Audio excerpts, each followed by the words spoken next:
Hi friends, welcome back to my channel. ఈరోజు నేను మీకు ఎండు చేపల పులుసు చేసి చూపించబోతున్నానండి.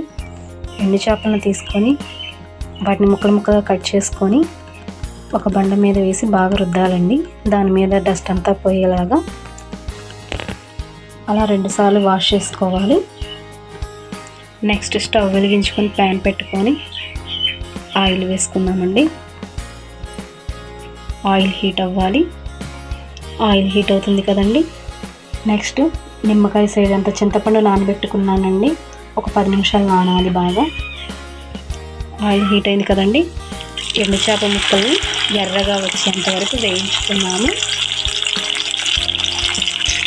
మధ్య మధ్యలో ఇలా తిప్పుకుంటూ ఉండాలండి. ముక్క అటు ఇటు ఫ్రై అవుతుంది.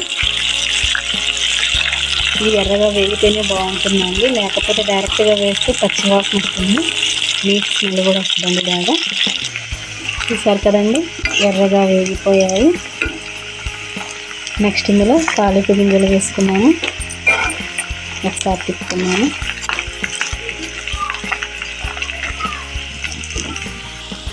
తాలింపు గింజలు కూడా వేగిపోయినాయండి. ఇందాక సన్నగా కట్ చేసి పెట్టుకున్నాం కదా ఉల్లిపాయలు, అవి కూడా వేసుకున్నాము. ఉల్లిపాయలు వేసుకున్నాం కదండి, పొడిగా కట్ చేసి పెట్టుకుని పచ్చిమిరపకాయలు 4 వేసుకున్నాము.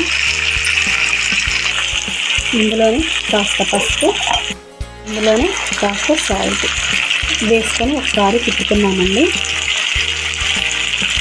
ఇలా గట్టిపెట్టి తిప్పుకున్నాం కదండి. నెక్స్ట్ ఇందులో ఒక రెబ్బ కరివేపాకు వేసుకున్నాము. నెక్స్ట్ మూత పెట్టి 10 నిమిషాలు ఉడికించుకున్నామండి. ఈలోపు చింతపండుని గుజ్జు బాగా స్మాష్ చేసుకున్నామండి. పులుసు పిండుకున్నామండి.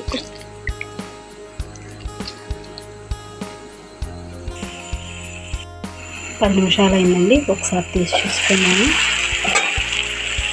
ఉల్లిపాయలు కూడా బాగా మగ్గిపోయిందండి. ఇందులో 2 టేబుల్ స్పూన్లు కారం వేసుకొని తిప్పుకున్నాము.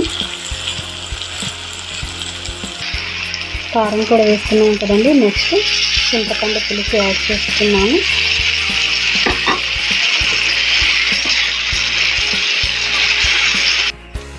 చింతపండు పులుసు కూడా వేసుకున్నాం కదండి. ఇది చేప ముక్కకు బాగా పట్టేలాగా ఒక 10 నిమిషాలు ఉడికించుకున్నాము.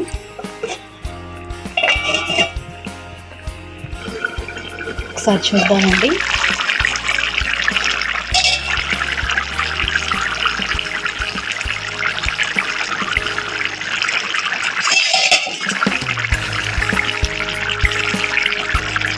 చిక్కపడిపోయింది.